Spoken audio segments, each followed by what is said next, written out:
Le Ramadan est enfin là.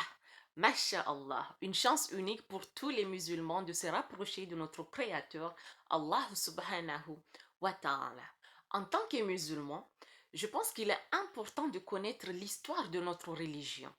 Et puisqu'on est justement dans le mois de Ramadan, profitons-en alors de cette occasion pour parler de l'origine même du mois du Ramadan. Notre vidéo d'aujourd'hui va se baser sur trois choses. Premier point, c'est quoi le Ramadan? Sur ce point, je vais brièvement expliquer de façon générale ce que signifie le mois du Ramadan pour tous les musulmans. Deuxième point, quels sont les mois sacrés de l'islam, c'est-à-dire quels sont les mois sacrés de la calendrier musulman. Ce deuxième point, il est complémentaire au premier, du moment où, malheureusement, la majorité des musulmans croient à tort que le mois de Ramadan est un mois sacré. En effet, dans l'islam, il existe 4 mois sacrés. Et le mois de Ramadan ne fait pas du tout parmi de ces 4 mois sacrés dont Allah subhanahu wa ta'ala a mentionné dans le Coran. Du coup, je trouve qu'il est vraiment important de clarifier ce fausse croyance. Le troisième point, c'est pourquoi les musulmans l'ont appelé le mois de Ramadan. En effet, il y a une raison qui fait que ce mois béni est appelé le mois de Ramadan. Ou plus précisément, le mois de Ramadan et pas Ramadan. Mais bon, on va dire Ramadan pour mieux se comprendre. Et pour le savoir, il faut évidemment connaître les origines du Ramadan. Alors, si le sujet vous intéresse, n'hésitez pas à me laisser un pouce j'aime et de rester avec moi jusqu'à la fin.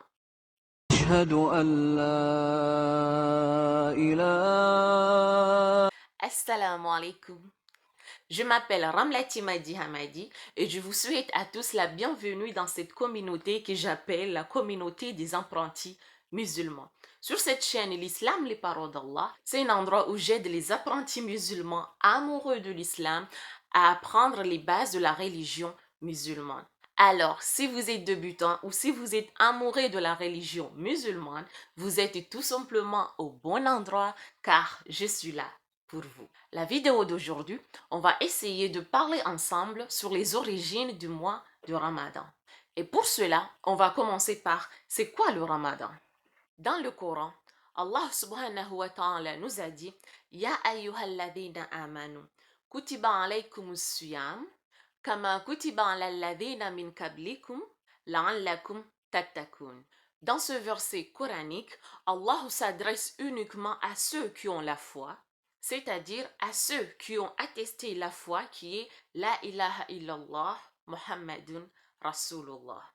Il s'adresse à nous les musulmans qui ont attesté la foi en nous informant que le siyam est pour vous une obligation, tout comme il a été imposé obligatoirement à la communauté précédente. Et peut-être grâce à cela, vous allez atteindre la piété. Comme vous l'avez bien compris, le siyam est une obligation pour tous les musulmans.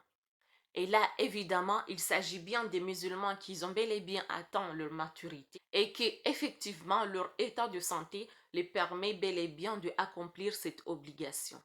As-siyam est le terme religieux choisi par Allah subhanahu wa ta'ala pour désigner le jeûne. Le jeûne qui se résume à s'abstenir de commettre les désirs du ventre et du sexe, du lever au coucher du soleil, afin de se rapprocher d'Allah subhanahu wa ta'ala. Le siyam, il s'agit également du quatrième pilier de l'islam. Le Ramadan est le 9e mois du calendrier islamique. Le mois du Ramadan est un mois béni où il y a eu la révélation du Coran par le prophète Mohammed sallallahu alayhi wa sallam pour guider les gens et suivre la bonne voie. Il s'agit donc du plus béni mois de l'année où on privilégie les bonnes actions ainsi que les actes d'adoration envers notre Seigneur Allah subhanahu wa ta'ala. Et pour finir sur ce point, le mois de Ramadan est le mois où on trouve la nuit du destin, qui n'est rien d'autre que la nuit de Laylatul Qadr. Pour les musulmans, la nuit de Laylatul Qadr, c'est la nuit la plus importante de toute l'année. Une nuit auquel il ne faut pas rater pour tous ceux qui ont la vocation d'entrer au paradis. Personnellement, cette nuit de Laylatul Qadr, je les qualifie comme étant la nuit des soldes pour entrer au paradis. Je dis bien la nuit des soldes pour entrer au paradis. En effet, c'est la nuit des soldes pour entrer au paradis puisque les portes du paradis sont ouvertes à la portée de tous, sans exception.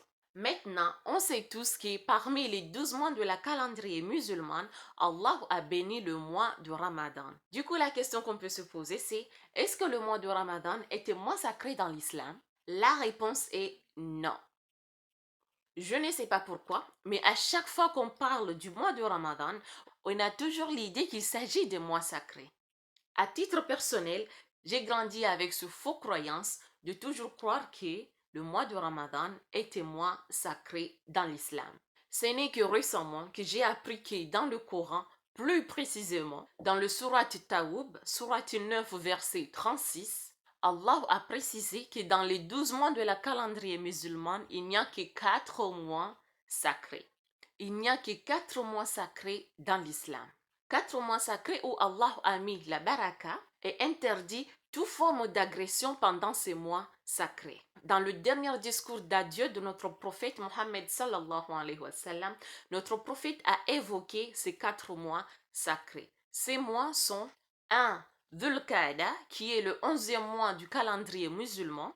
2. Dhul Hijjah, qui est le 12e mois de la calendrier musulman. 3. Muharram, qui est le premier mois de la calendrier musulman, et enfin le 4e et dernier mois sacré, qui est le mois de Rajab. Le mois de Rajab est le 7e mois de la calendrier musulman. Comme vous pouvez le constater, il y en a 3 qui sont successives, le 11e, le 12e et le premier mois de la calendrier musulman, ainsi qu'une seule qui est isolée des autres, qui est le mois de Rajab, qui est le 7e mois de la calendrier musulman. Et à aucun moment, le mois de Ramadan ne figure parmi ces mois sacrés de la calendrier musulman. Du coup, si jamais vous étiez comme moi à avoir la fausse croyance comme étant le mois de Ramadan était un mois sacré dans l'islam, maintenant vous savez que le mois de Ramadan c'est le 9e mois de la calendrier musulman, un mois auquel Allah subhanahu wa ta'ala l'a béni, mais à aucun moment le mois de Ramadan ne fait partie du mois sacré de la religion musulmane. En plus de cela, le mois de Ramadan est devenu obligatoire pour tous les musulmans pendant le 2e année de la naissance de l'islam, c'est-à-dire le 2e année de l'Hégire après le départ de notre prophète de la Mecque vers la ville de Médine. Pour ceux qui ne savaient pas, la calendrier de la religion musulmane a débuté le jour où notre prophète Mohammed sallallahu alayhi wa sallam a décidé de partir de la Mecque vers Médine. C'est cet événement historique qui a marqué le premier jour de la calendrier musulmane. C'est le 2e année de la calendrier musulman auquel le mois de Ramadan est devenu obligatoire pour tous les musulmans. En gros, ce fut le premier mois du Ramadan pour la communauté musulmane. Et pendant ce premier mois du Ramadan pour la communauté musulmane, un événement important pour l'islam a eu lieu. Cet événement, c'est la première bataille des musulmans contre les mécréants, appelée la grande bataille de Badr. On dit la bataille de Badr car la bataille a eu lieu dans la ville de Badr. Cette première grande bataille de la communauté musulmane a eu lieu le 17 du mois de Ramadan. Une bataille auquel, bien que la communauté musulmane était défavorisée, par la grâce d'Allah, ils sont quand même sortis vainqueurs de leur première et grande bataille contre les mécréants. Une victoire auquel je suis trop fière en tant que fille amoureuse de la religion musulmane. Imagine, on vous demande d'aller vous battre avec le ventre vide. Oh là là. C'est sûr que si c'était nous, la génération d'aujourd'hui, là, peu d'entre nous iront se battre, ça c'est sûr.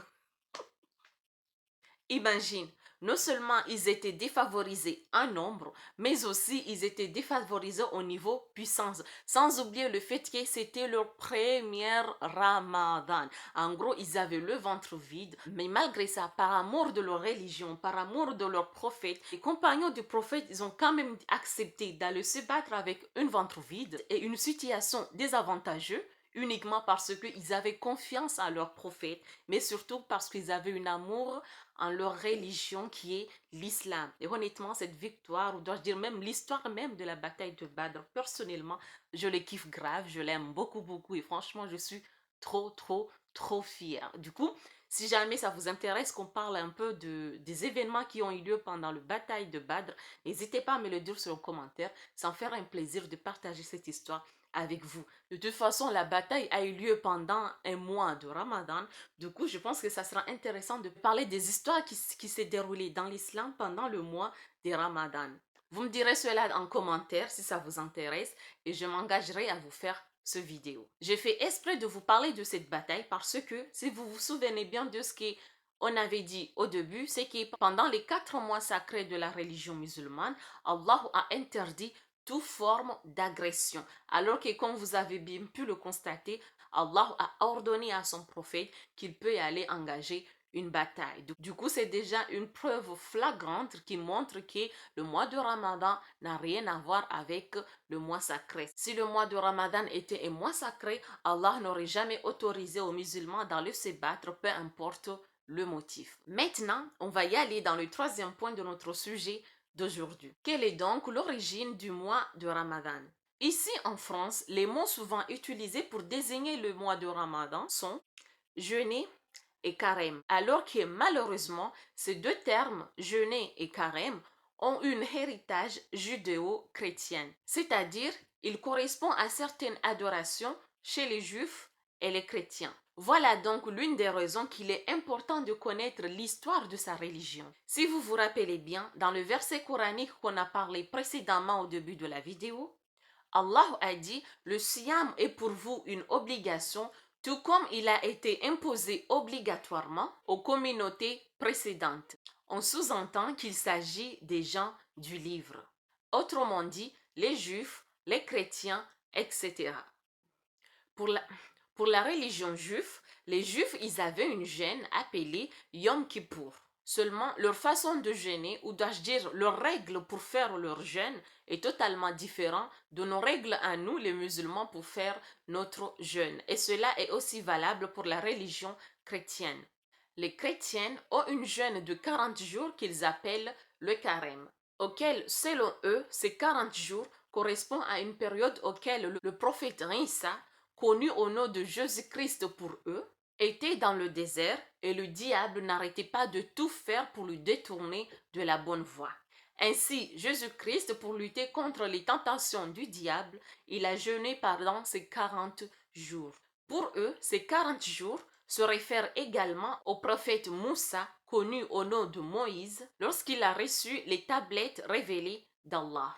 Voilà comment l'histoire nous montre que ces deux termes, jeûner et carême, ont un héritage judéo-chrétien.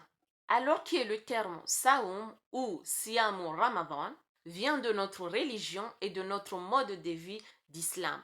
Comme vous pouvez le voir, il y a des adorations qui sont similaires dans les différentes religions, seulement c'est le mot utilisé qui permet exactement de savoir de quelle religion il s'agit. Si on dit jeûner, on sait automatiquement à ce que ça revient aux juifs. Si on prononce le mot carême, là on sait que ça revient aux chrétiens. Par contre, quand on parle du ramadan, plus précisément Siyam ou Ramadan ou Saum ou Ramadan, là il s'agit du jeûne, mais le jeûne des musulmans.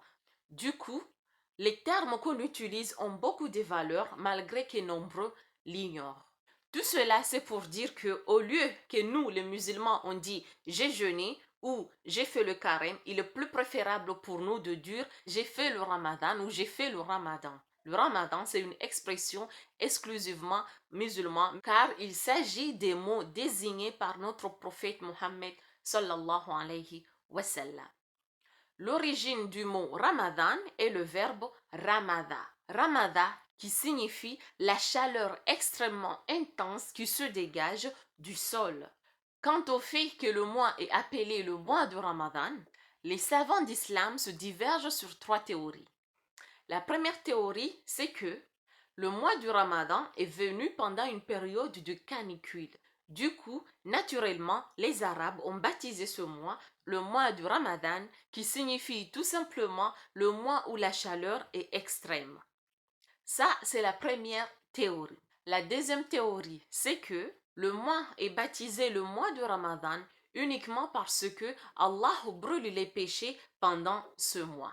En effet, si le Ramadan est accepté, Allah brûle le péché de ceux dont le Ramadan est validé. Du coup, c'est le fait qu'Allah subhanahu wa ta'ala brûle les péchés pendant ce mois que certains savants disent voilà pourquoi le mois est baptisé le mois de Ramadan. Enfin, la troisième et dernière théorie, il s'agit de la chaleur intense qu'on ressent au niveau de la gorge. C'est avec la chaleur intense au niveau de la gorge que certains savants pensent que c'est la raison qu'on a baptisé ce mois le mois de Ramadan. C'est la fin de cette vidéo. Si vous avez aimé cette vidéo, n'hésitez pas à me laisser un pouce j'aime, cela m'encourage beaucoup. Sur ce, je vous dis bon Ramadan, assalamu alaikum, que la paix soit avec vous. On se verra bi'idnillah sur une prochaine vidéo.